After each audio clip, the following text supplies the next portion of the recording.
Oke, baik. Selamat malam Bapak Ibu. Ya, kita ketemu lagi malam hari ini ya Bapak Ibu ya. Semoga Bapak Ibu kondisinya semua sehat-sehat ya. Oke, perkenalkan Amin. dulu.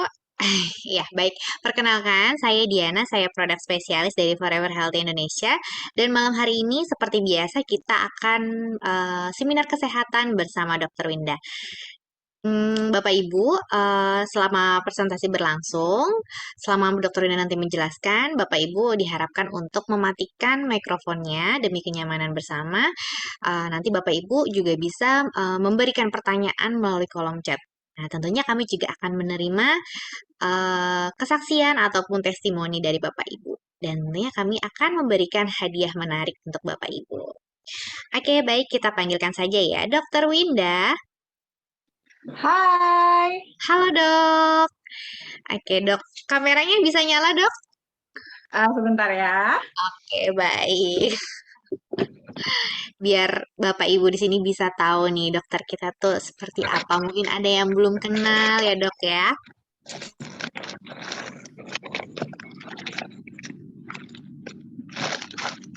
Ini dia dokter kita, cantik sekali ya, luar biasa. Oke dokter, sudah siap ya dok ya? Sudah. Oke.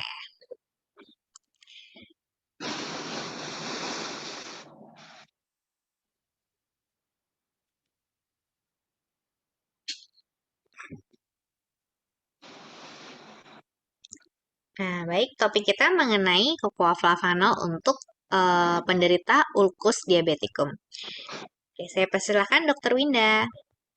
Iya. Terima kasih Diana. Hai, selamat malam teman-teman FHI di seluruh Indonesia. Malam Ketemu lagi nih kita. juga. Selamat Iya. malam. Sehat-sehat kan semuanya ya? Alhamdulillah sehat. Alhamdulillah. Iya. Oke, Alhamdulillah malam ini sehat. kita yuk belajar lagi yuk ya. Kemarin hari Selasa siang itu kita udah belajar tentang topik yang sama. Ini kita ulangin lagi, mungkin ada beberapa teman-teman yang kemarin nggak bisa ikut, sekarang bisa ikut, jadi tetap bisa mendapatkan ilmu yang sama, ya. Kali ini topik yang kita bahas adalah tentang ulcus diabeticum. Nah, ulcus diabeticum itu biasanya populer teman-teman tuh biasanya sebutnya tuh diabetes basah, gitu loh biasanya. Nah, jadi memang ini dari namanya ini udah kelihatan ya, ulcus diabeticum, luka diabetes gitu. Jadi memang erat banget hubungannya dengan diabetes. Nah, cuman lebih jelasnya apa ya? Yuk kita bahas ya. Slide.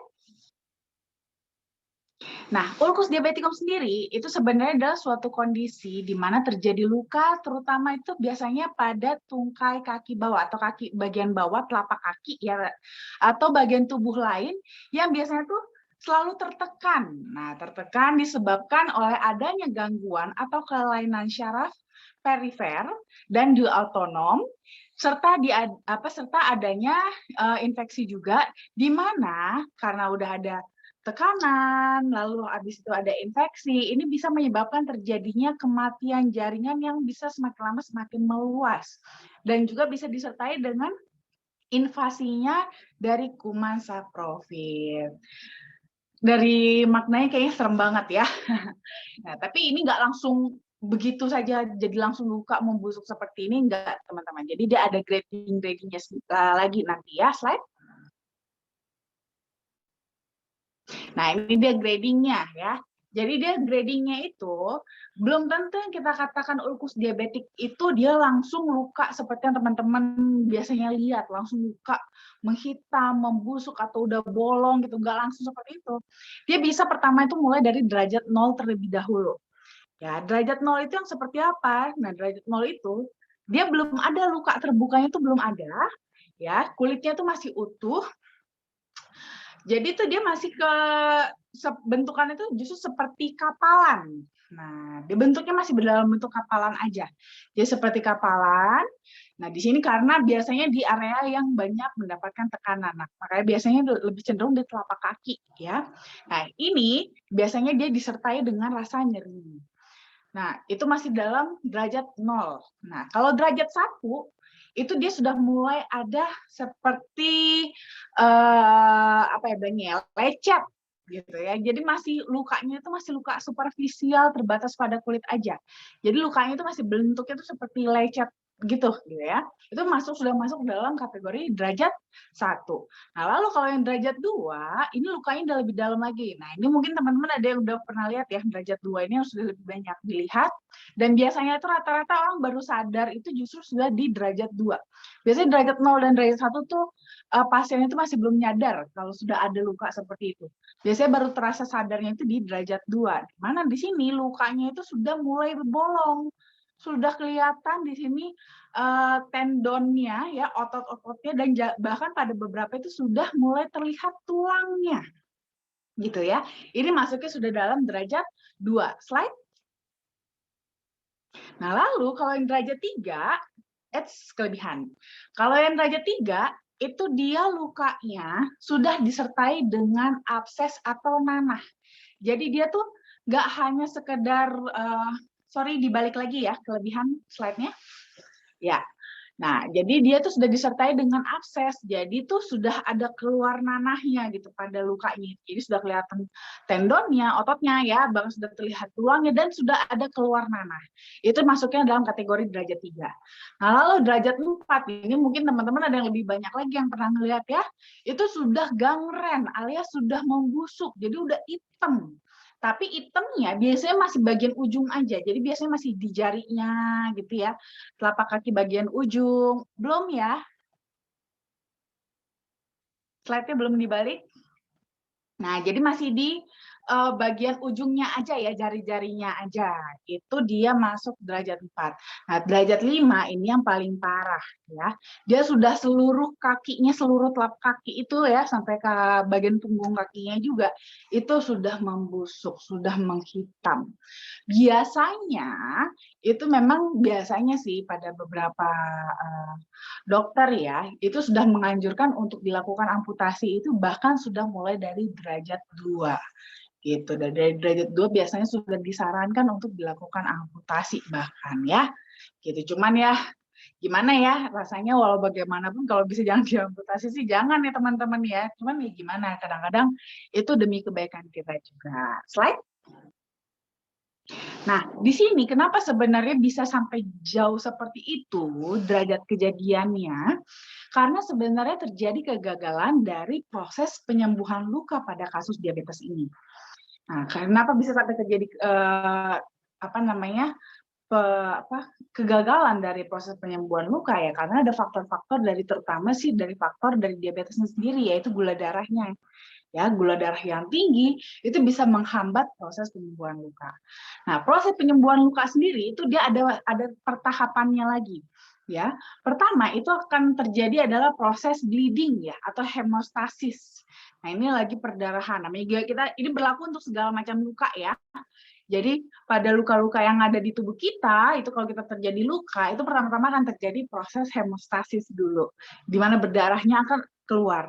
Nah, nanti setelah perdarahannya berhenti, itu akan lanjut ke fase berikutnya adalah fase inflamasi, peradangan. Nah, ini biasanya kalau teman-teman perhatikan, kalau kita ada luka, tuh habis itu agak bengkak, gitu kan, agak bengkak. Nah, karena di situ terjadi proses inflamasi. Kenapa bisa terjadi proses inflamasi? Karena ini kan luka terbuka. Pada saat luka ini terbuka, bisa aja ada kuman-kuman yang masuk ke dalam luka tersebut. Nah, karena ada kuman yang masuk, zat asing yang masuk, sehingga di situ akan membangkitkan respon dari sistem imun kita. Nah, sistem imun kita seperti leukosit, makrofag, itu tuh akan datang ke area tersebut dan ibarat kata tuh seperti membersihkan area tersebut dari kuman-kuman. Nah, tapi prosesnya itu akan terjadi yang namanya proses inflamasi atau peradangan. Makanya di situ biasanya tuh bisa bengkak, terus habis itu bisa malah jadi agak basah. Ada beberapa kasus itu bisa sampai bernanah. Nah, itu ada di fase inflamasi. Nah, nanti setelah fase inflamasi ini selesai, barulah nanti dia akan masuk ke fase proliferasi. Nah, proliferasi ini adalah fase pembentukan pembentukan sel-sel yang baru untuk tadi menutup lukanya gitu ya. Untuk menutup lukanya. Nanti setelah sudah mulai dibentuk, baru dimatangkan di fase remodeling atau maturasi. Nah, sehingga benar-benar di sini kulitnya benar-benar sudah sembuh sempurna. Seperti itu. Nah, tapi teman-teman, kalau pada kasus diabetes atau ulkus diabetikum di sini, itu memang yang akan terjadi, sering sekali terjadi masalah, itu justru adalah pada fase inflamasinya. Di mana fase inflamasi ini dia berkepanjangan. Gitu. Karena fase inflamasi berkepanjangan, akibatnya tidak bisa berpindah ke fase selanjutnya, itu fase proliferasi. Jadi dia bertahan terus di fase inflamasi. Itulah makanya lukanya tuh susah sembuh, susah ketutup karena dia terus meradang lukanya. Gitu. Akibat tadi ya, masalah dari kadar gula darahnya yang tinggi kan, kadar gula darah yang tinggi namanya juga lagi berdarah, di dalam darah itu banyak gula itu kan makanan juga ya, dimana itu akan semakin mengundang kuman-kuman untuk datang ke luka tersebut, sehingga akhirnya terus-terusan terjadi proses inflamasi, sehingga proses inflamasinya atau fase inflamasi ini nggak selesai-selesai. Karena nggak selesai-selesai, tidak berpindahlah ke fase proliferasi. Akhirnya bukannya malah sembuh, lukanya bisa malah semakin meluas dan semakin membusuk. Gitu ya. Slide. Nah, di sini sekarang kita kalau untuk flavonoid sendiri, ternyata dia memiliki manfaat terhadap kasus luka gitu ya. Di mana dari hasil penelitian itu menunjukkan bahwa senyawa flavonoid sendiri itu sebanyak sekitar 0,71 mg saja yang di mana dia memiliki fungsi sebagai antioksidan, ternyata dapat menurunkan kadar dari leukosit dan makrofag dalam range normal. Di mana di sini kalau untuk penderita ulkus diabetikum itu dia bisa membantu untuk mengurangi atau mencegah dari proses inflamasi yang berkepanjangan. Di mana ini biasanya kasus kalau dari pasien ulkus diabetikum, proses inflamasi ini sendiri saja itu bisa berlangsung bisa lebih dari 21 hari. Jadi lama banget, bayangkan 21 hari itu 3 minggu ya. 3 minggu lukanya tuh kebuka terus gitu ya, meradang terus. Itu kan resiko sekali ya untuk terinfeksi gitu kan. Nah, jadi di sini dengan senyawa flavonoid itu ternyata bisa menekan dari proses inflamasinya tersebut, sehingga bisa lebih memperpendek fase dari lamanya fase inflamasinya. Dan di sini selain itu juga flavonoid sendiri juga dia memang punya efek antiinflamasi juga, ya, punya efek antiinflamasi dan juga efek antioksidan, di mana inilah memang yang paling bermanfaat terutama dalam proses penyembuhan luka gitu. Slide. Nah, selain itu juga flavonoid sendiri juga dia melibatkan peran dan fungsinya dari nitric oxide, terutama dalam proses penyembuhan luka. Di mana nitric oxide sendiri juga punya peran sebagai antioksidan. Di mana di sini nanti nitric oxide pun bisa membantu flavonoid sendiri dalam perannya sebagai antioksidan untuk tadi ya membantu menekan leukosit dan makrofag yang berlebihan supaya bisa membantu untuk mengurangi efek dari inflamasinya. Lalu juga selain itu flavonoid juga bagus ya dalam meregulasi metabolisme kolagen, di mana di sini nanti perannya pada proliferasi tadi ya, fase proliferasi, fase pembentukan sel-sel kulit baru, di mana di sini memang berperan dalam perbaikan jaringan. Dan juga tadi ya sifat antioksidannya itu bisa menghambat dari reaksi oksidatif yang berlebihan akibat dari proses inflamasi, supaya kerusakan-kerusakan yang terjadi itu bisa lebih diminimalisir, otomatis lebih sedikit jaringan yang rusak, bisa lebih cepat proses penyembuhannya juga. Slide. Nah, memperkenalkan flavanol, produk kesayangan kita yang diambil dari ekstrak biji kakao yang masih mengandung 80% kadar flavanol murninya. Slide. Di sini kita sudah punya studi klinis yang sudah kita patenkan, di mana di sini memang sudah diakui ya bahwa ekstraksi kokoa ternyata memang bermanfaat untuk kesehatan kulit, termasuk juga pada perbaikan struktur kulit, meningkatkan elastisitas, mengurangi garis halus, dan juga meningkatkan kelembaban. Di mana di sini memang berguna banget ya, terutama untuk tadi proses penyembuhan luka kita. Slide. Lalu flavanol sendiri itu dia memang kan merupakan salah satu dari 6 kategori flavonoid yang merupakan subkelas dari polyphenol. Dan di sini kandungan flavanol yang tinggi pada kokoa itu memang sudah terbukti secara klinis bermanfaat untuk fungsi kardiovaskular terutama. Di mana di sini kalau kita dalam short term effect kita mengkonsumsi kokoa flavanol itu kita akan mendapatkan manfaat dilatasi atau pelebaran dari pembuluh darah kita. Jadi pembuluh darah kita tuh bisa lebih elastis sehingga ini akan berimpact pada aliran darah kita yang bisa lebih lancar. Tapi kalau kita rutin nih mengkonsumsinya, long term effect-nya juga bisa kita dapatkan, yaitu manfaatnya tadi sebagai antioksidan. Tapi teman-teman, untuk mendapatkan kandungan flavanol yang tinggi ini juga nggak gampang ya. Sehingga kita tuh perlu menggunakan metode ekstraksi yang tepat supaya flavanolnya nggak rusak. Slide. Nah, di sini produsen kita yaitu Berkelbaut di Swiss. Nah, mereka itu sudah punya paten terhadap metode ekstraksi yang mereka gunakan di sini. Di mana prosesnya itu ternyata dapat mempertahankan hingga 80% kadar flavanol dari kakao ini yang ada secara alami. Di mana biasanya kalau metode yang konvensional ya, untuk kita membuat coklat konvensional, itu biasanya itu dia sudah hancur bahkan sampai lebih dari 60%, sehingga sisanya hanya sekitar 40% saja. Nah, dengan metode yang sudah mereka patenkan ini, bisa mempertahankan hingga 2 kali lipat lebih banyak dibandingkan pada proses pembuatan coklat yang konvensional. Slide. Dan ini hanya satu-satunya Berkelbaut ya yang bisa menggunakan metode ekstraksi ini. Slide.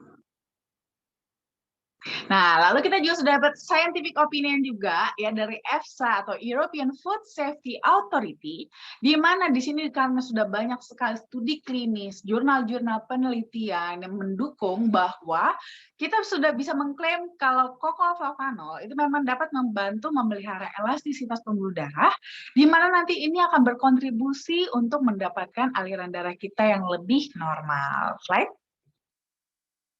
Nah, jadi buat teman-teman, itu biasanya sih cukup 5 gram sehari, itu bisa memenuhi kebutuhan kita sehari-hari.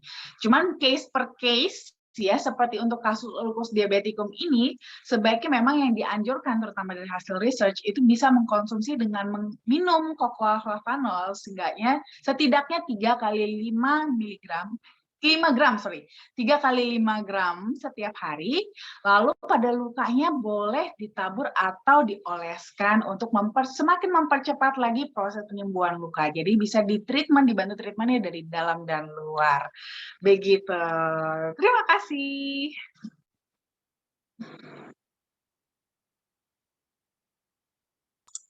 Oke, baik. Terima kasih Dokter Winda untuk penjelasannya. Semoga Bapak Ibu yang hadir pada seminar kesehatan hari ini kita dijauhkan dari penyakit diabetes dan ulkus diabeticumnya ya, karena begitu seram dan bahaya ya Dok ya penyakit ini ya Dok ya. Oke, baik.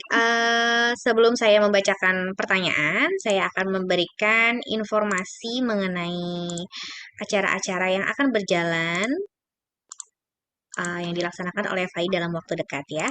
Sudah muncul ya Bapak Ibu ya. Oke, baik.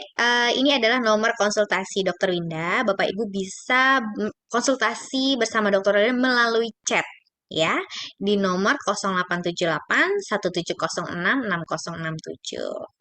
Selanjutnya, FAI juga memberikan promo Legend of Sponsor, yaitu hadiahnya ada mobil, motor, dan juga laptop. Cukup dengan mengumpulkan minimal 600 poin, Bapak Ibu sudah bisa mendapatkan hadiah tersebut. Kemudian di hari Sabtu nanti kita ada bisnis preview bersama Bapak Aris Hendrawardana di hari Sabtu tanggal 18 September jam 2 siang di Darul Quran Slawi Tegal ya. Jadi jangan lupa untuk datang ya Bapak Ibu ya. Kemudian nih Bapak Ibu yang warga Jakarta bisa mengikuti bisnis preview bersama Bapak Yanto di hari Sabtu tanggal 18 September jam 1 siang di kantor pusat FAI di Tomang ya. Kemudian di hari Minggu ya kita ada bisnis preview bersama Bapak Aris Hendrawardana tanggal 19 September jam 1 siang di Rumah Makan Ampera Karasa Kota Bandung. Dan selanjutnya kita terbang ke Pekanbaru ya. Ada business preview bersama Ibu Dea Kasih dan juga Bapak Yayan dengan MC Ibu Zamara Elvi di Royal Asnov Hotel Pekanbaru tanggal 19 September jam setengah 2 siang. Kemudian bagi warga Bogor, Jawa Barat bisa mengikuti bisnis preview bersama Ibu Lisa Anggra ini di hari Minggu tanggal 19 September jam 1 siang di Sukahati Cafe. Kemudian kita terbang lagi nih Bapak Ibu ya ke Samarinda, ada bisnis preview bersama Bapak Oteh dan Ibu Maswah tanggal 19 September jam 2 siang di Hotel Grand Kartika. Dan kemudian warga BSD bisa mengikuti juga bisnis preview bersama Ibu Lisa Anggraini dan Bapak Beni Mustafa di hari Sabtu tanggal 18 September jam 1 siang. Oke, ada banyak sekali ya acara-acara FAI. Jangan sampai Bapak Ibu terlewatkan. Oke, dokter, saya langsung bacakan ya. Pertama saya akan bacakan dulu pertanyaan-pertanyaan yang dari chat. Nanti saya akan memberikan kesempatan yang ingin bertanya melalui mikrofon setelah pertanyaan dari chat sudah habis. Oke. Oke, baik. Dari Bapak Aceh ya, dokter ya. Pertanyaannya, Assalamualaikum. Waalaikumsalam, Bapak. Selamat malam, Teh Diana dan Dokter Winda. Tak lupa juga buat semua yang hadir Zoom ya. Malam ini semoga semuanya pada sehat ya. Amin. Saya mau tanya dokter, apa sebaiknya minum coklat flavanol tanpa campuran atau boleh diminum satukan sama kopi dan minuman lainnya? Silakan, Dok. Oke. Kalau ditanya yang lebih baik, pasti lebih baik tidak dicampur dong, ya. Akan lebih baik memang tidak dicampur dengan minuman lainnya. Itu dia akan bisa bekerja murni, itu tuh bisa mengevaluasi murni hanya flavanolnya saja.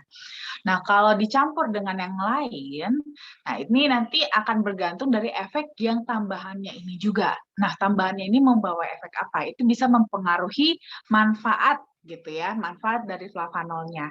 Tapi sebenarnya kalau dari flavanolnya sendiri sih, kalau dicampur dengan bahan-bahan lain seperti kopi, susu, pada dasarnya sih flavanolnya nggak rusak. Kalau soal rusak atau enggaknya sih tidak rusak ya, tidak rusak. Cuman tetap kita kalau kita mau mengevaluasi manfaatnya, kita jadi harus menambahkan juga manfaat dari si penambahnya ini. Dia punya ada manfaat bawaan nggak dari si pencampurnya ini gitu. Seperti itu aja sih. Jadi kalau umpamanya mau mengevaluasi sih baiknya kalau saran saya jangan dicampur dengan yang lain. Cuman kadang-kadang kan memang ada beberapa yang kurang suka mungkin, aduh pahit banget, pengennya dicampur dengan apa gitu kan, dengan susu biar lebih enak diminumnya, boleh juga nggak ada masalah. Ya, flavanolnya tetap nggak rusak, cuman jadi manfaatnya malah jadi bertambah karena si campurannya gitu. Oke, baik. Terima kasih. Semoga cukup jelas ya Bapak Aceng ya untuk jawabannya. Kemudian saya lanjut ke Ibu Ning ya. Ada 3 pertanyaan ya dok ya. Yang pertama, apakah ada pantangannya selama kita konsumsi flavanol? Ya. Yang kedua, apakah ada reaksinya jika kita minum flavanol? Dan yang ketiga, minum flavanol 3-5 mg, bolehkah kita mengkonsumsinya lebih dari 5 mg setiap hari? Terima kasih.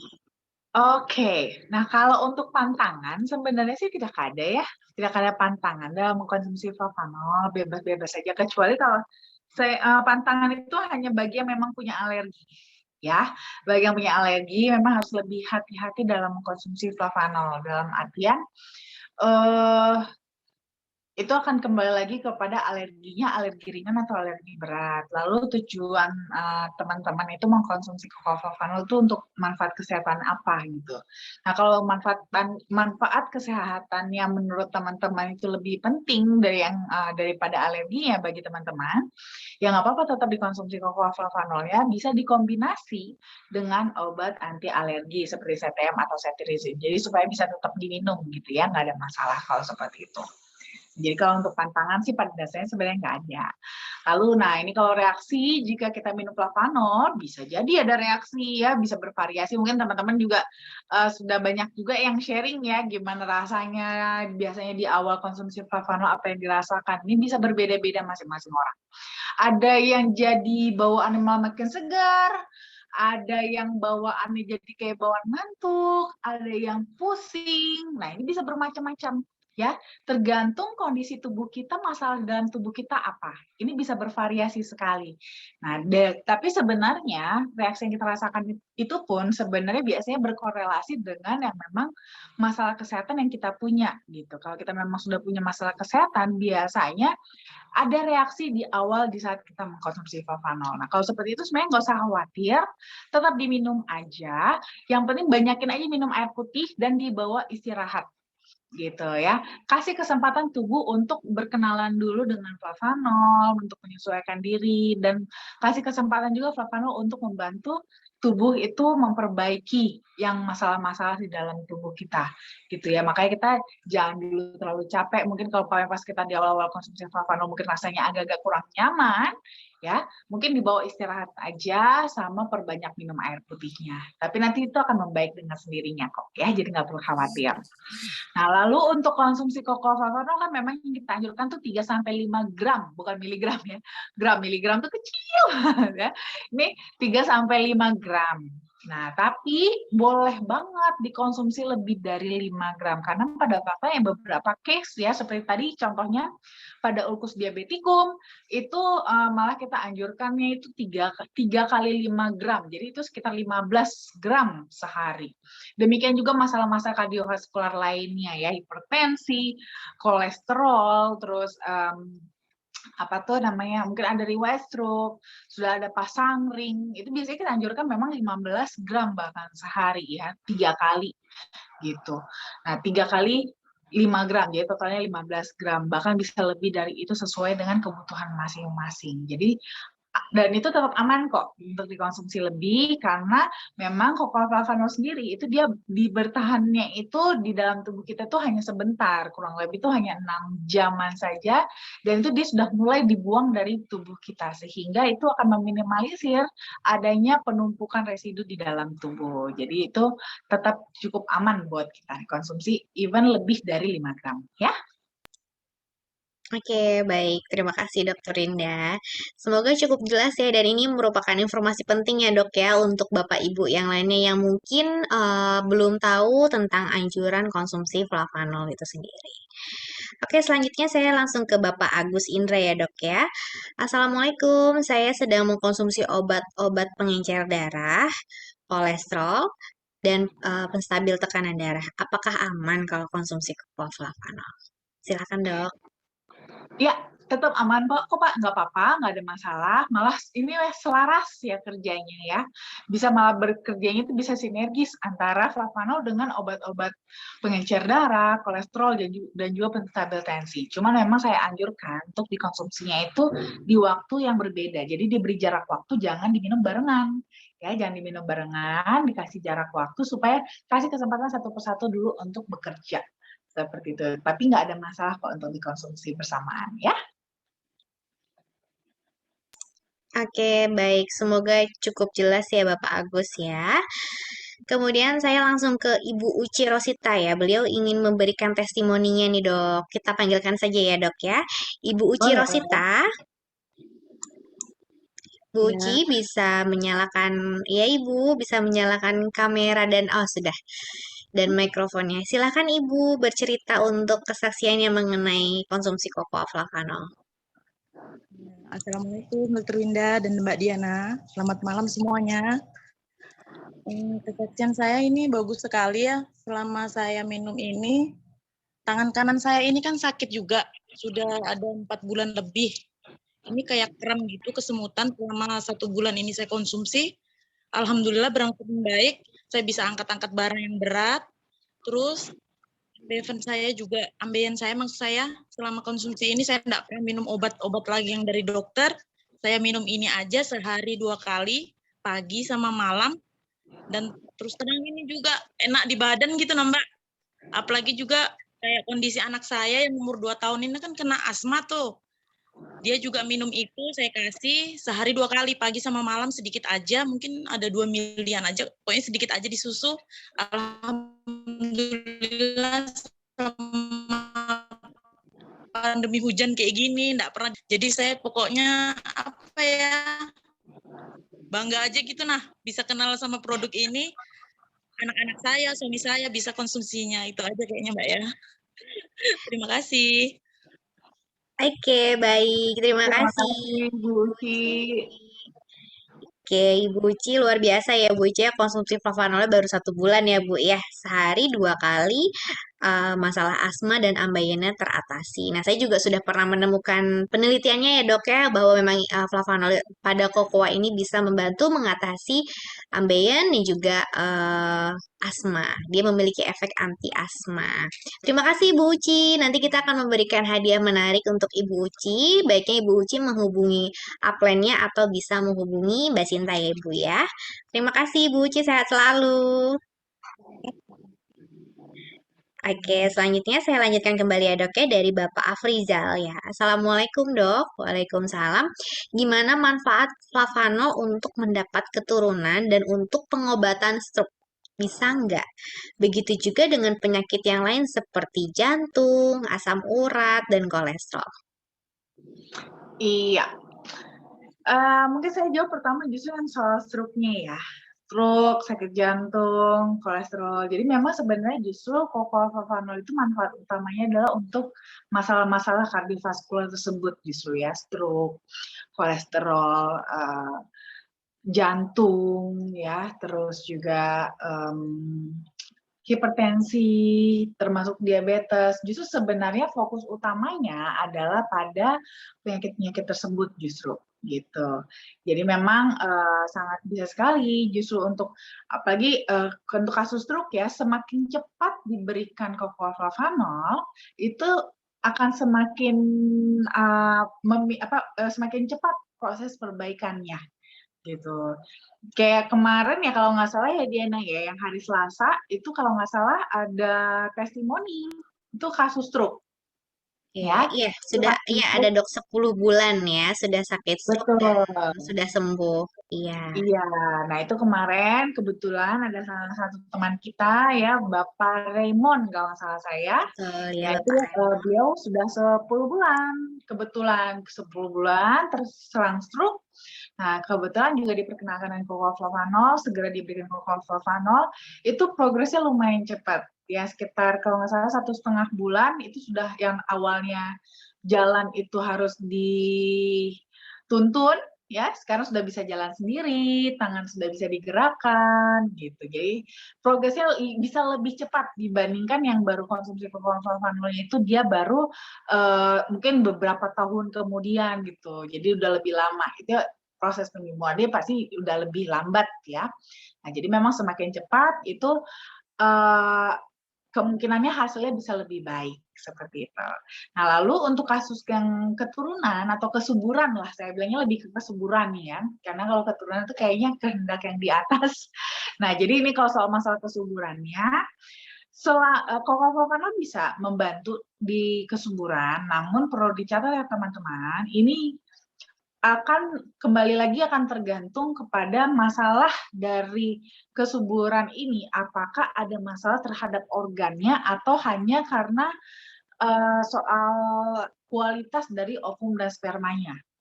Nah, kalau terjadi, mungkin ada terjadi masalah atau kecacatan atau kelainan pada organnya, organ reproduksinya, ya itu tentu tidak bisa dibenahi dan flavanol. Itu mungkin kita butuh intervensi dengan operasi atau segala apa atau terapi-terapi lainnya ya. Nah, tapi kalau lebih ke hormonal ya, sifatnya hormonal, lalu juga untuk peningkatan kualitas dari ovum dan spermanya itu masih bisa dibantu dengan flavanol gitu. Jadi lebih ke sana ya. Jadi nanti ibaratnya tetap harus dipastikan dulu sih tidak ada masalah pada organ reproduksinya. Nah, lalu nanti kita bisa bantu dari sisi hormonnya, keseimbangan hormon dan kualitas ovum dan spermanya supaya itu bisa semakin meningkatkan probabilitas terjadinya konsepsi gitu ya, terjadinya pembuahan seperti itu. Oke, baik. Terima kasih dokter. Kalau untuk asam uratnya, dok. Oh, kalau untuk asam uratnya sih kokolflavanol dia perannya lebih ke ini ya, lebih ke antiinflamasinya. Jadi lebih ke untuk mengurangi peradangan akibat dari asam uratnya. Sama kan dari kokolflavanol sendiri kan dia kan membantu untuk membuka dilatasi pembuluh darah ya. Nah, membuka pembuluh darah sehingga ini aliran darah bisa lebih lancar, sehingga ini akan membantu juga untuk mengeluarkan asam urat yang berlebih tersebut nanti dikeluarkan lewat ginjal. Jadi lebih berperannya ke sana. Tapi tetap diingat ya, ini tidak instan gitu ya, tidak instan. Jadi memang sifatnya lebih ke menyehatkan, mengembalikan fungsi. Nah, namanya mengembalikan fungsi kan butuh waktu ya, reparasi itu butuh waktu. Jadi tidak bisa kita samakan kecepatannya itu seperti pemberian obat gitu. Oke, baik. Terima kasih Dokter Winda. Semoga cukup jelas ya Bapak Afrizal ya. Jadi Bapak bisa dengan coba mulai dari pola hidup sehat ya Bapak ya, dengan konsumsi makanan teratur, istirahat cukup, olahraga cukup, hindari stres, dan tentunya konsumsi kokooflavanol sebagai penunjang kesehatan Bapak. Oke, selanjutnya dari Bapak Aceng ya, beliau mengatakan, terima kasih dokter atas penjelasannya. Kebetulan sudah 2 hari ini saya sudah minum coklat flavanol dicampur dengan kopi. Untuk kedepannya mau coba minum tanpa campuran. Terima kasih, ilmunya sangat jelas sekali. Terima kasih kembali Bapak Aceng. Oke, selanjutnya saya ke Ibu Suryani ya. Selamat malam Dokter Winda, mau tanya apakah flavanol bisa untuk COVID yang sudah pernah kena badai sitokin? Apa yang bisa diperbaiki dalam tubuh ya? Apa bisa memperbaiki paru yang udah banyak kabut ya? Apa juga bisa untuk pasien kanker payudara? Apa bisa membunuh sel-sel kankernya? Dan berapa banyak yang harus dikonsumsi? Oke, tentang COVID dan juga kanker ya dok ya? Ya, Kanker payudara. Silahkan dokter. oke. Nah, ini sebenarnya pertanyaan yang agak tricky ya. Jadi gini, eh flavanol itu dia memang bisa untuk penyakit COVID ya. Jadi dia memang kita sudah ada research-nya juga bahwa kokooflavanol sendiri itu bisa menghambat aktivitas replikasi dari si virus COVID-19-nya itu, virus SARS-CoV-2-nya. Sehingga dengan dia tidak bisa berkembang, tidak bisa bereplikasi, tidak bisa menginfeksi lebih banyak sel, itu bisa membantu untuk meminimalisir gejala atau kerusakan yang dirasakan oleh pasien. Nah, tapi kalau untuk case-nya di sini yang sudah pernah kena badai sitokin, berarti kan sudah terjadi banyak kerusakan sel di situ, sudah banyak terjadi kerusakan jaringan tubuh. Nah, di sini sebenarnya memang perannya kokooflavanol, dia karena punya ada efek antioksidannya, itu bisa membantu untuk menyehatkan ya, menutrisi kembali si sel-sel tubuh. Lalu juga tapi di sini tetap perlu diingat kecepatan kesembuhannya ini tetap akan bergantung kepada pasien tersebut sendiri. Karena di sini ada banyak faktor, ya. Faktornya apa? Terutama faktornya adalah faktor usia. Di mana faktor usia ini nanti hubungannya adalah dengan kecepatannya regenerasi sel. Nah, kalau nama yang kita katakan sembuh, itu karena sel-sel yang rusak digantikan oleh sel-sel yang baru. Gitu, sehingga fungsinya berjalan kembali, itu yang kita maknai dengan kata sembuh. Nah, disinilah berperan proses yang namanya regenerasi sel. Yang rusak diganti dengan yang baru. Nah, kecepatan regenerasi ini akan bergantung pada usia juga, berbeda pada usia yang lebih muda dengan usia yang lebih tua. Semakin kita tua, karena karena proses penuaan ya, faktor penuaan itu makin lama memang makin melambat. Nah, di sini kokooflavanol itu karena dia punya efek antioksidan, dia bisa membantu menjaga untuk meminimalisir kerusakan yang lebih lanjut. Tapi untuk kesempatan nanti dia meregenerasi itu akan kembali kepada si sel-sel kita sendiri gitu, akan kembali kepada sel-sel kita kecepatannya seperti apa. Kalau mungkin bagi yang masih cukup muda itu masih bisa cepat. Jadi ibaratnya nih kokooflavanol akan membantu membentengi gitu ya, membentengi supaya nggak dirusak lagi, sementara tubuh kita di dalam itu sudah mulai memperbaiki berkesempatan untuk mulai memperbaiki diri. Nah, kalau yang masih lebih muda, ini bisa lebih cepat prosesnya. Nah, tapi kalau yang usianya sudah lebih lanjut, proses ini lebih lama. Jadi memang akan lebih butuh kesabaran dan mungkin bisa dibutuhkan dosis yang lebih tinggi juga, seperti itu ya. Termasuk ini yang memperbaiki paru yang udah banyak kabutnya, sama juga ya. Itu banyak kabutnya karena memang sudah banyak sel-sel yang rusak ya kan. Nah, ini bisa nanti akan diganti sel-sel yang baru, tapi itu akan butuh waktu. Nah, waktu inilah nanti yang akan ditentukan oleh tadi faktor usia si pasiennya, kecepatannya apakah cepat atau lambat gitu ya. Nah, lalu untuk kasus pasien dengan kanker payudara, memang sebenarnya nggak hanya kanker payudara ya, tapi segala macam penyakit kanker, itu salah satu terapi kita ya, terutama termasuk dalam terapi paliatif, itu adalah dengan konsumsi antioksidan tinggi. Di mana itu sebagai support dari terapi medis, yaitu kemoterapi, radioterapi, dan juga operasi. Nah, di sini memang salah satunya terapi tambahannya, terapi paliatifnya itu adalah dengan pemberian antioksidan dosis tinggi. Nah, termasuk di sini kokolflavanol bisa diberikan karena kokolflavanol juga merupakan antioksidan tinggi juga. Nah, jadi boleh banget diberikan pada pasien-pasien kanker, tidak hanya pasien kanker payudara gitu ya. Nah, apakah bisa membunuh sel-sel kankernya? Memang di situ nanti untuk membunuhnya itu nanti akan menjadi peran dari si sel kemoterapinya. Ya, sel kemoterapi akan peran dari terapi kemoterapinya. Kemoterapi, radioterapi itu yang perannya untuk membunuh. Nah, peran antioksidan untuk di mana? Nah, peran antioksidan itu adalah untuk melindungi yang masih sehat.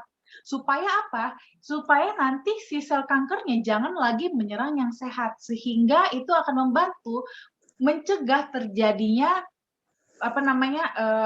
metastase, penyebaran yang lebih lanjut gitu. Nah, kita tahu kan, teman-teman tahu kalau kita kemoterapi itu kan nggak setiap saat di kemoterapi, ya kan? Ada siklusnya, ada fase masa kita tidak di kemoterapi. Nah, pada fase-fase itu siapa yang akan menjaga tubuh kita? Disitulah perannya antioksidan untuk menjaga kalau seandainya masih ada nih sel kankernya, jangan menyerang lagi yang sel sehat. Kalau enggak, ya nanti akan berkembang lagi si sel kankernya ya, dari awalnya dari stadium 2 jadi stadium 3, stadium 3 jadi stadium 4. Nah, progres ini bisa dibantu ditekan dengan antioksidan.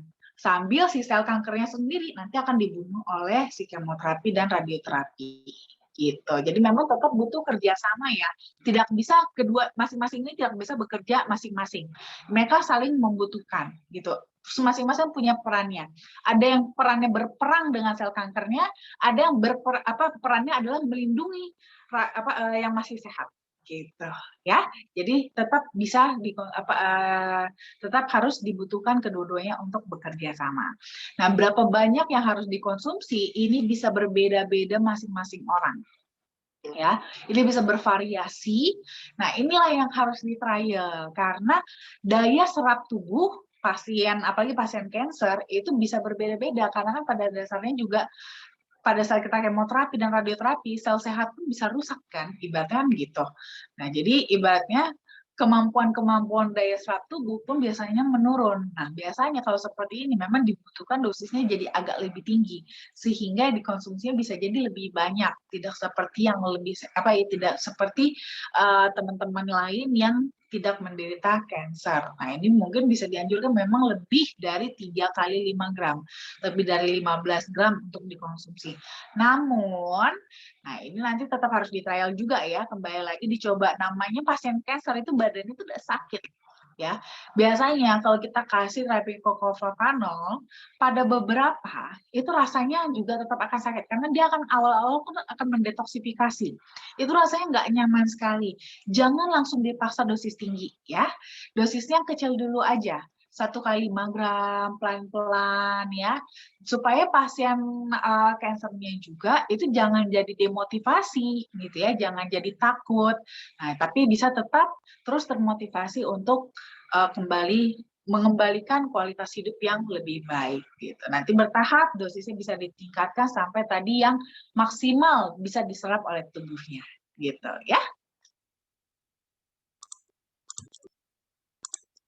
Oke, baik. Terima kasih, Dokter Winda. Semoga jelas ya, Ibu Suryani ya, untuk untuk jawaban dari Dokter Winda. Kemudian saya lanjut ke Ibu Eni ya, Dok ya. Assalamualaikum. Waalaikumsalam. Mau tanya, Dok, yang pertama, sudah 10 tahun lebih berumah tangga. Apakah Cocoa Flavanol bisa membantu untuk mendapatkan keturunan? Kemudian yang kedua, setelah operasi jari-jari kaki karena diabetes, apakah Cocoa Flavanol bisa dikonsumsi oleh pasien tersebut atau gimana, Dok? Mungkin yang dimaksud berhenti gitu ya, Dok ya. Kemudian yang ketiga, penderita sakit ginjal dan sudah cuci darah, apakah bisa sembuh dengan konsumsi Cocoa Flavanol? Oke, silakan Dokter Winda. Ya, nah kalau untuk pertanyaan pertama tadi sudah saya jawab ya. Nah, jadi mungkin tidak usah saya ulang lagi untuk yang pertanyaan pertama. Jadi saya langsung lanjut aja ke pertanyaan kedua ya. Nah, ini kalau udah operasi operasi ulkus tadi ya, ulkus diabetikumnya tadi sudah dioperasi, sudah diamputasi, itu tetap bisa kok konsumsi Cocoa Flavanol karena kan itu kan yang kita eliminasi hanya ulkus diabetikumnya saja, komplikasinya saja. Tapi kan diabetesnya tetap masih ada, ya kan? Diabetesnya masih tetap ada dan kemungkinan terjadi komplikasi lagi yang baru lagi itu masih memungkinkan. Makanya kenapa itu tetap harus perlu kita maintain. Nah, Cocoa Flavanol itu juga ternyata kan bisa meningkatkan sensitivitas terhadap insulin. Di mana itu sangat bagus sekali buat teman-teman yang menderita diabetes. Jadi bisa bantu juga untuk mengkontrol dari kadar gula darah, tapi tidak hanya mengkontrol kadar gula darahnya saja, tapi bisa membantu untuk mengembalikan membantu untuk memperbaiki atau mengembalikan kualitas dari pembuluh darahnya yang sudah mulai rusak akibat diabetesnya. Jadi fokusnya terutama sebenarnya lebih ke situ. Ya, karena gula darahnya sendiri sih nanti bisa dibantu sama obat gula darah. Tapi untuk mengembalikan kualitas dari pembuluh darahnya, itulah nanti yang akan dibantu oleh Cocoa Flavanol.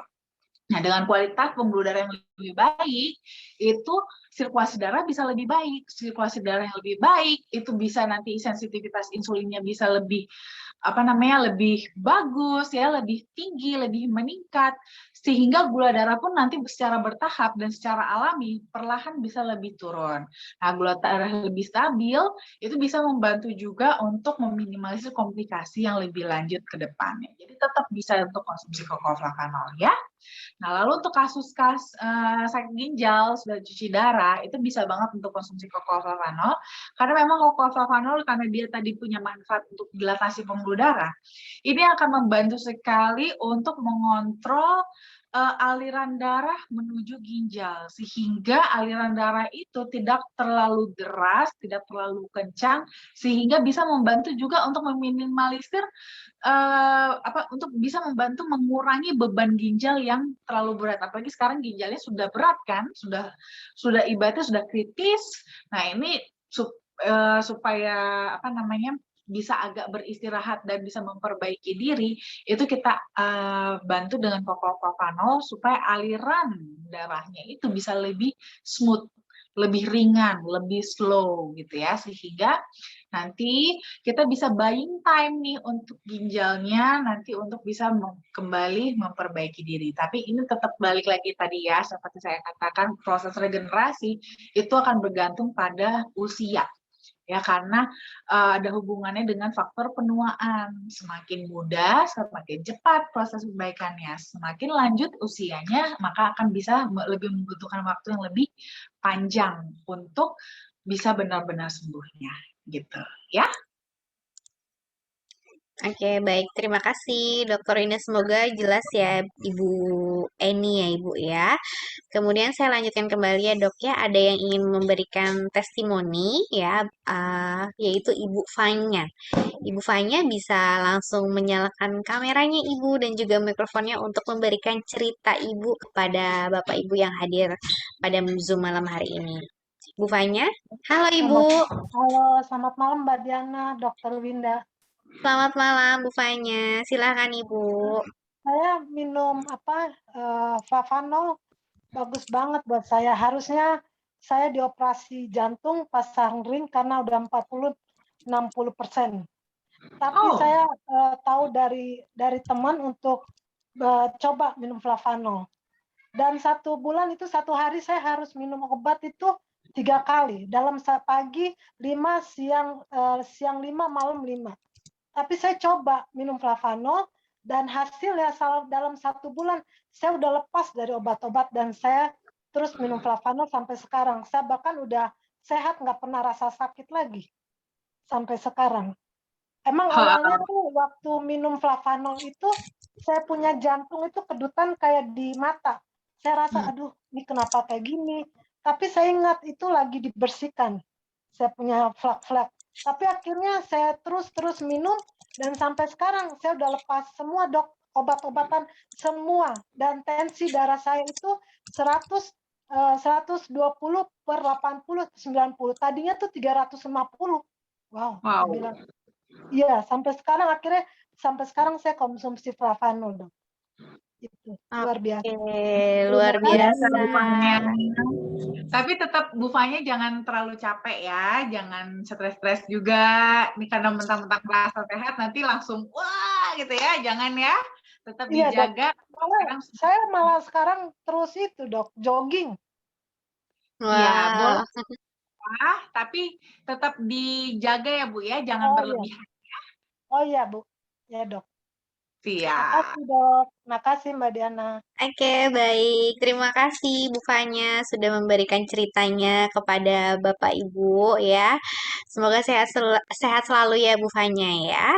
Tentunya nanti kita dari pihak manajemen FAI akan memberikan hadiah menarik untuk Ibu Fanya. Ibu Fanya bisa menghubungi upline Bu Fanya ataupun bisa menghubungi ke Mbak Sinta. Oke, selanjutnya saya bacakan dari Bapak Heru Gunawan. Bolehkah dan bermanfaatkah Flavanol untuk balita yang bergejala intoleransi laktosa? Ya, jika boleh, bagaimana cara konsumsinya? Silakan, Dok. Iya, nah kalau untuk ini sih sebenarnya lebih ke alergi ya, sebenarnya alergi terhadap laktosa. Sejauh ini sih belum untuk intoleransi terhadap laktosanya sih belum ada jurnal yang benar-benar ini ya meneliti soal itu. Namun memang Cocoa Flavanol paling dia lebih menurut saya itu dia lebih perannya itu lebih ke antiinflamasinya aja ya sehingga mengurangi efek akibat dari intoleransi laktosanya aja supaya efeknya itu tidak terlalu tidak terlalu berat gitu, bisa lebih ringan tapi tidak membuat dia menjadi toleran terhadap laktosa gitu. Jadi saya sih melihatnya sih kurang lebih kalau untuk intoleransi laktosanya sendiri sih kurang berefek ke sana. Cuman memang tetap boleh kalau diminum sih kalau menurut saya karena ini masih bayi ya, masih balita. Kalau tidak terlalu perlu sih tidak perlu lah kalau menurut saya ya untuk mengkonsumsi Cocoa Flavanol karena untuk intoleransi laktosanya sendiri sih sebenarnya menurut saya tidak terlalu signifikan manfaatnya. Tapi kalau mau diminum nggak ada masalah karena memang bisa membantu untuk tadi ya lebih ke efek antiinflamasinya itu bisa meminimalisir efek samping dari intoleransi laktosanya. Just in case kalau seandainya nih dia tidak sengaja mengkonsumsi laktosa gitu. Paling lebih ke sana karena dia ada efek antiinflamasinya itu bisa meringankan gejala-gejalanya, lebih ke sana. Oke, baik. Terima kasih, Dokter Winda. Oke, selanjutnya saya akan membacakan pertanyaan dari Bapak Bagindo Lapau ya. Apakah Flavanol aman untuk batu empedu, Dok? Silakan, Dokter. Aman, kalau untuk bantu empedu aman kok, tetap bisa mengkonsumsi Cocoa Flavanol, nggak apa-apa ya kan. Memang Cocoa Flavanol sendiri juga dia kan kebetulan punya ini juga ya, punya efek antiinflamasinya juga sehingga bisa membantu untuk meminimalisir peradangan pada kantung empedunya akibat perlukaan yang diakibatkan oleh si batu empedu tersebut gitu. Karena kan biasanya namanya juga batu gitu kan, batu tajam-tajam, dia itu bisa melukai jaringan pada kantung empedu.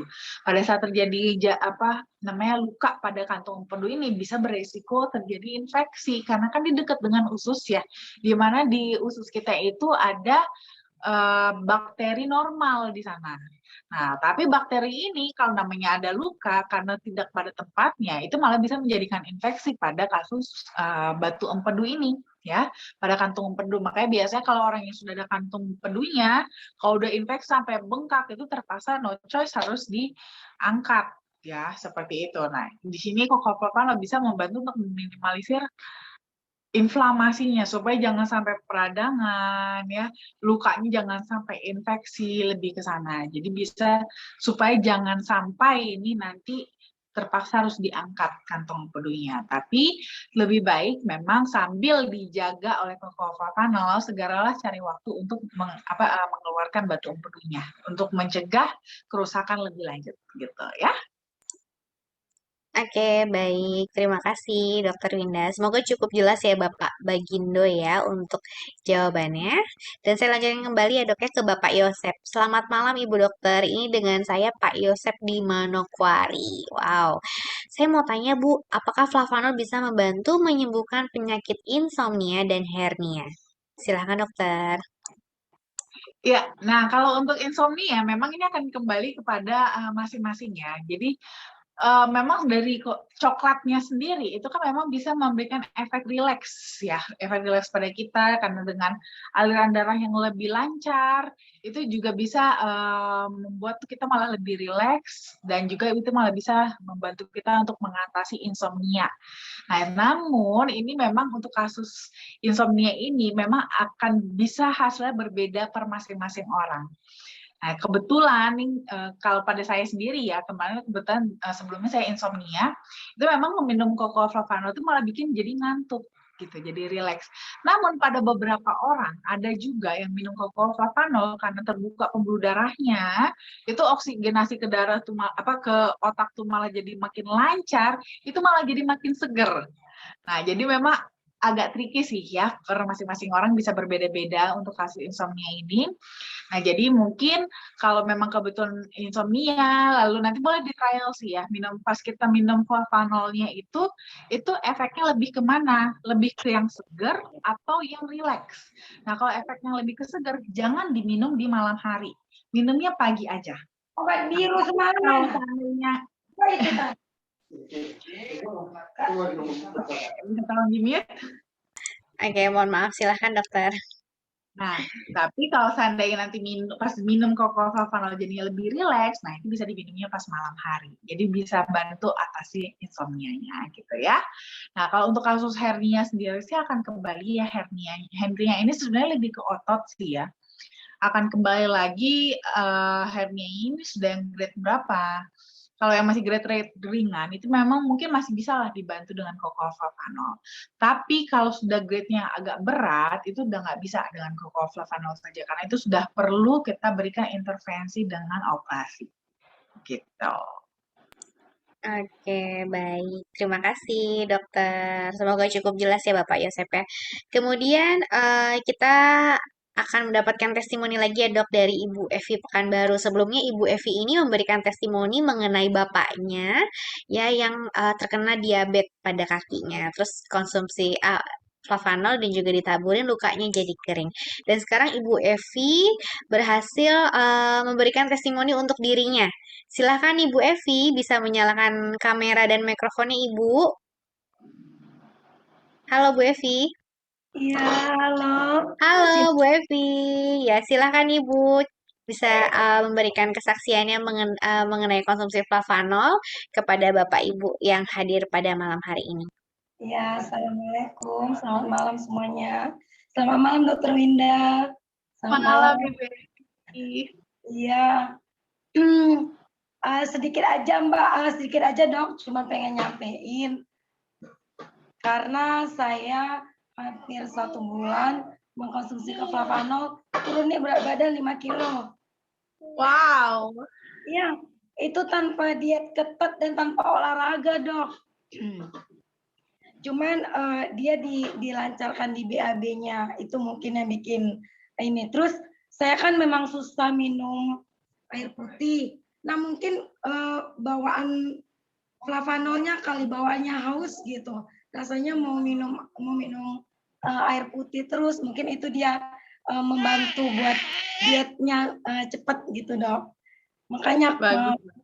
pokoknya flavanol the best. Oke, Nah, baik. Oke, makasih dok. Itu aja testimoni saya buat malam ini. Assalamualaikum, selamat malam dokter. malam, thank you Malam. Evi. Oke, baik. Terima kasih Bu Evi karena sudah memberikan ceritanya ya Ibu ya. Jadi satu keluarga sekarang sudah merasakan manfaat dari konsumsi Cocoa Flavanol. Semoga sehat selalu ya Bu Evi ya. Oke, selanjutnya saya akan membacakan pertanyaan dari Ibu Maria ya. Selamat malam dok dan Mbak Diana yang cantik. Ya, saya mau tanya tentang dosis flavanol untuk penderita stroke akibat diabetes yang udah 7 tahun. Nah, beliau baru konsumsi satu kotak dan reaksinya katanya hanya enak di tidurnya aja. Selebihnya belum ada perubahan apa-apa ya. Dan saya sudah sedikit tidak enak dengan pernyataan beliau bahwa flavanol ini nggak jauh beda sama herbal dan lainnya yang beliau pernah konsumsi. Karena sebelumnya saya sudah menceritakan testimoni tetangga saya yang dalam waktu 3 hari sudah bisa sembuh dari diabetesnya. Saya coba jelaskan perbedaan kondisi tetangga dengan beliau yang sudah stroke, tapi mungkin karena faktor usia yang sudah lanjut, agak susah saya beri pengertian. Saya anjurkan untuk minum 2 kali sehari, oleh karena beliau sedang dalam perawatan dokter juga. Pertanyaan saya, untuk bisa lebih cepat tanpa reaksi flavanolnya, haruskah berapa kali beliau minum dalam sehari, dok? Terima kasih penjelasannya. Silahkan, dokter. Iya, nah untuk Bu Maria, nah ini sebenarnya sama kasusnya ya, seperti tadi juga yang saya jelaskan sebelumnya. Memang kalau untuk kasus yang sudah di pembuluh darahnya ya, seperti stroke, hipertensi, hiperkolesterol, diabetes, jantung. Nah, ini memang yang dianjurkan itu memang tidak 5 gram lagi, tapi 3 kali 5 gram. Jadi 15 gram gitu yang dianjurkan sebenarnya ya untuk kasus-kasus yang sudah seperti ini. Nah, jadi memang ya mungkin bisa jadi ya wajar sih yang dirasakan hanya baru enak tidur aja ya, karena mungkin minumnya baru 1 kali sehari kan, 1 kali 5 gram aja. Jadi ya wajar aja rasa yang dirasakan baru sekedar hanya enakan tidurnya aja. Nah, memang kalau untuk kasus-kasus seperti ini sih yang dianjurkan memang 3 kali sehari 5 gram gitu. Itu memang yang bisa diharapkan bisa hasilnya itu bisa lebih signifikan seperti itu. Biasanya nanti dianjurkan memang konsumsi 1 sampai 3 bulan, baru nanti kita evaluasi. Nah, nanti bisa kita lihat nih per bulannya bisa dilihat dievaluasi juga per bulannya. Jadi bisa dari 3 kali 5 gram ini bisa juga ditambah lagi ya, kembali pada tadi daya serap tubuhnya. Kalau ternyata tubuhnya masih bisa mampu menyerap lebih banyak lagi, bisa diberikan lebih banyak supaya tadi bisa lebih efektif ya, bisa lebih masif lagi hasil efek yang dirasakan seperti itu. Apalagi kan di sini pertimbangannya pertama sudah ada diabetesnya. Ini juga nggak tahu deh diabetesnya apakah terkontrol atau enggak juga nggak tahu nih. Udah gitu stroke-nya udah 7 tahun lagi. Nah, tadi kan seperti saya katakan, semakin lama ya riwayatnya, semakin lama riwayatnya, semakin terlambat minumnya, ya makin lama juga untuk sembuhnya gitu ibaratnya seperti itu. Kalau seandainya semakin dini mengkonsumsi, ya bisa lebih cepat balik lagi normalnya itu bisa lebih cepat. Nah, ini kan karena udah 7 tahun. Ya kita memang ya apalagi tambah juga sudah lanjut usia lagi. Dari segi tubuhnya sendiri aja proses regenerasinya sudah melambat. Udah 7 tahun, berarti sudah banyak yang rusak sel-selnya. Gitu. Jadi memang nih kecepatannya lambat, yang dikerjain banyak. Ya jangan berharap cepat. Ibaratnya kan seperti itu. Nah, tapi ini masih bisa kita maksimalkan semaksimal yang memang tubuhnya bisa. Nah, itu biasanya dianjurkan mulai dari 3 kali 5 gram. Jadi nanti coba dulu dengan 3 kali 5 gram ya, supaya bisa lebih boosting lagi untuk kerjanya. Gitu. Oke, baik. Terima kasih, Dokter Winda. Semoga cukup jelas ya, Ibu Maria untuk jawabannya. Oke, dokter, karena chatnya sudah habis, saya akan memberikan satu orang yang ingin bertanya melalui mikrofon. Silakan, Bapak Ibu. Saya Ibu Diana. Halo, Ibu Elsie. Terima kasih. Bu Diana sangat kenal saya ya. Selamat malam Ibu Diana, Ibu Dokter Winda. Saya memang Selamat malam, Bu Elsie. Ibu dokter, tadi saya sempat ke belakang, saya tidak merekam, mungkin ada pertanyaan lain, tapi saya punya keluarga, saudara yang saya mau bantu, Dokter Winda. Kakak saya ini awalnya sakit gula, kemudian sudah dampaknya ke ginjal, lalu sementara cuci darah. Bolehkah saya bantu dengan flavanol, dokter? Mohon bantu penjelasan dari dokter. Terima kasih, Dokter Winda. Boleh Bu, boleh banget dibantu dengan Flavanol. Nah ini kan karena kebetulan karena sudah komplikasi ya, sudah cuci darah, berarti kan sudah ada pembatasan cairan yang dikonsumsi, ya kan? Nah di sini kalau seperti ini kasusnya, nanti melarutkan flavanolnya, airnya nggak usah terlalu banyak ya Bu, dikit aja. Iya, sedikit Ya, saja. sekitar 20-30 cc aja cukup. Jadi nggak usah harus 1 gelas. Oh ya, Sedikit oke. aja. Yang penting asal larut aja gitu ya. Kental juga nggak apa-apa. Habis itu nanti tinggal disendokin, kelar. Yang penting mah terminum aja gitu kan. Seperti Oke, itu. Nah nanti untuk dosisnya, targetnya itu 3 kali 5 gram. Nah tapi 3 nanti kali. mungkin boleh ya 3 kali 5 gram. Tapi nanti boleh dites dulu ya Bu ya. Kira-kira ada reaksi di badannya enak nggak, ibaratnya gitu. Kalau 3 kali 5 gram kira-kira bisa langsung cocok nggak sama badannya? Kalau seandainya kira-kira ibaratnya kan biasanya kan detoksifikasi. Nah, kalau detoksifikasinya ini mungkin nggak nyaman, jangan langsung dipaksain 3 kali 5 gram, bertahap dulu aja di 1 atau 2 kali 5 gram. Gitu. Nanti udah lebih enak badannya, baru bertahap dinaikin dosisnya gitu. Tapi nanti pas penyajiannya airnya nggak terlalu banyak. Enggak sih, alhamdulillah. Tidak. Oke, dokter. Siap. Terima kasih, dokter. Oke, baik. Terima kasih, Bu Elsya. Oke, baik. Dokter, karena juga pertanyaan juga sudah habis, ya, waktu kita juga sudah pukul jam 9:06 ya. Luar biasa hari ini kita ketemu lagi nanti di minggu depan ya, Dok ya, dengan topik yang berbeda dan tentunya topiknya sangat menarik sekali.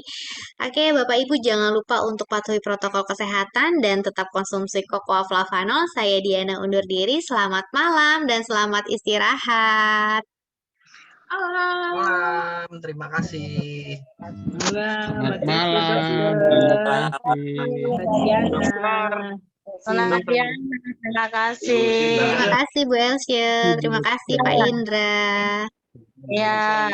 Selamat istirahat ya Terima semuanya. kasih Pak Arman. Selamat istirahat semuanya. Sehat selalu. Iya. Terima kasih Bu Dokter. Terima kasih. Terima kasih Mbak Sinta.